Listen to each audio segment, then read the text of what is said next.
What improved your quality of life so much, you wish you did it sooner? A good bed. Game changer. I had no idea how much I needed a new bed until my wife talked me into it. Now every time I lay down, it's like 1,000 angels caressing my soul. Edit, for those asking what kind it is, I'm actually not sure. She picked it out. It wasn't super expensive though. Maybe $400 I think? It's memory foam and it came in a big old box in the mail. It might have been a Serta.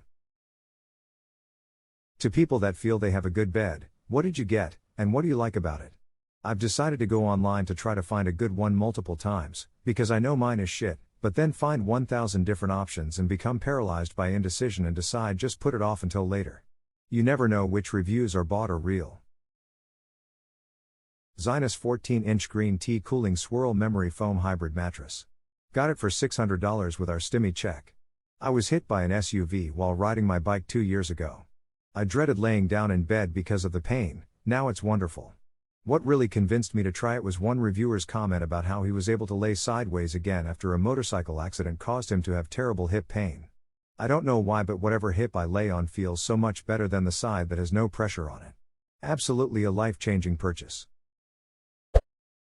I quit smoking. Edit, whoa, this blew up, thank you for the awards. For those asking how and advice, I started smoking when I was 16, smoked 7 to 10 stick a day more if I'm drinking. I decided to stop because I feel that it's harder to breathe and my smell, it's horrible. I don't know if this will help you. I used to smoke Marlboro Green, so what I did is I eat a menthol candy while I smoke to trick my brain, then start to decrease my cig intake. I also do more cardio exercise and I adopted a dog for moral support and a walking buddy. Note that this will take a long time and you will experience a withdrawal. Same. I slip up every now and then, but each time I realize more and more how disgusting it tastes and smells. A good, ergonomic chair. No more back pain. Edit, wait, what, I went to bed and now this happened. Edit 2, and no, not for office, M14. Bought chair for Minecraft. Squats saved my quality of life as far as back pain goes. You don't even have to do them with weights, just 3 by 15 every day is enough to seriously improve your back. Edit 1, forgot to mention that squats are an amazing all-round exercise because they activate a ton of muscles when you do them. Your legs, your back, your butt, and they improve your balance too because they do require some coordination. And they're super easy to do without weights. You can always start using weights later if you want to. Personally, I prefer kettlebell swings. Edit 2, I have to add that for me building the habit was more important than getting nerdy about the details of the squats themselves. Doesn't matter if they're perfect as long as I remember to do them every day or as close to every day as I can. Edit 3, if you have any serious back issues, you really should see the doctor before attempting to do squats. In my case, I was mostly just out of shape and working a desk job, which caused some pain in my lower back. Edit 4, don't come crying to me with your sore inner thighs tomorrow, lol. Edit 5, I wonder how many squats I've caused in the world tonight. Edit 6, also, doing squats naked feels amazing. Realizing that I'm a person who needs to be on his meds and that's okay. This is one of the hardest things about having a mental condition. You feel like a failure when you can't change on your own. It took me a while too. I knew Zoloft wouldn't solve my depression, but it has stopped the all-morning crying and looping negative thoughts and that I can work with. It feels like I am in control of my emotions, and way more able to face life. Getting sober after 38 years of alcoholism. I wish I knew thoughts were fleeting, most of the several thousand a day aren't helpful. Learning to be in the moment and being more conscious. I have intrusive thoughts anxiety and being able to tell my brain to shut up is a big step. Good for you. How do you make it shut up? I've tried, but most of the time they keep talking and I'm so tired of shutting it up. There are a couple people here saying essentially to just ignore the thought or rationalize yourself out of it, but I would like to also say that sometimes that can make it worse, especially for those of us with OCD. Instead of trying to make the thought shut up, you can simply just observe it, without trying to push it away. You can have the thought and say, I recognize you are there, and you can be there, but I'm gonna keep going along with my day. Essentially just not interacting with your thoughts, but letting them be there. The more you interact with them, the longer they'll stay.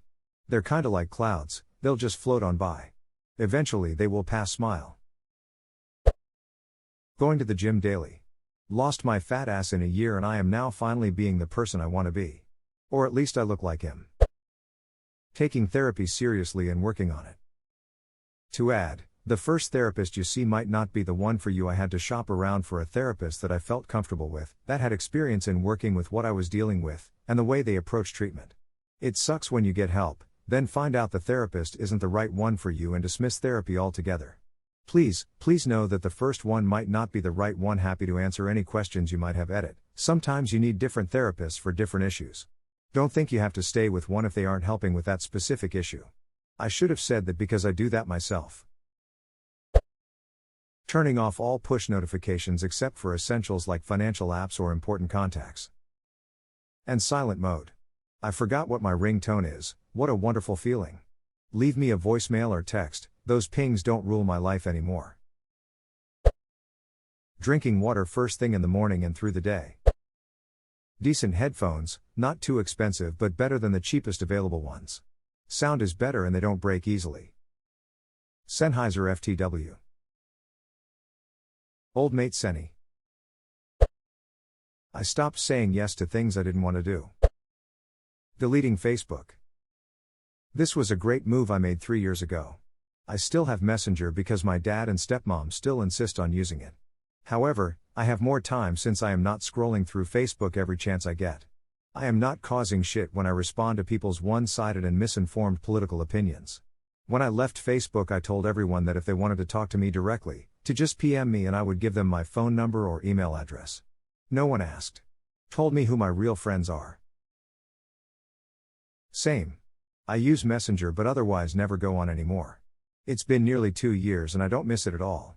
I feel like a weight was lifted off my shoulders. It's kind of sad because when I first joined in 2005, it was a fun diversion. There was this lightness of spirit to the whole thing. A quality mattress, a quality chair, 30 minutes of exercise daily, eating at the same time daily, good hydration and 7 to 8 hours of sleep. Estrangement from toxic family. Edit. I would recommend to anyone in a similar situation that they check out some of the subreddits I'm seeing posted in the comments, or hit that search button. All sorts of nuanced groups. Good luck. I got what I jokingly call a nose job. Fixed a deviated septum and removed a lot of cysts. The ability to breathe is amazing. When they removed the packing after the surgery, I was giddy. I mean, my wife and I were in a huge fight at the time and I was practically giggling during it. No more sinus infections, solid sleep at night, better sense of smell. It is freaking awesome. I had the deviated septum polyps and turbinate reduction. Holy crap.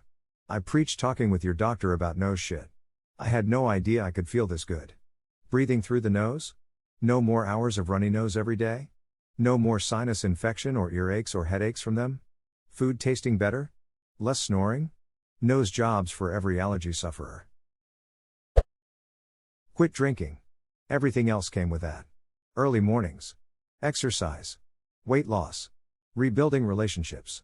Remembering everything. Always. Able to conceive. Our first baby is due this Christmas. I'm just happy. Even on the bad days I'm still 100 times happier than on my best drunken days. Walking. After years of trying to run, I simply started walking.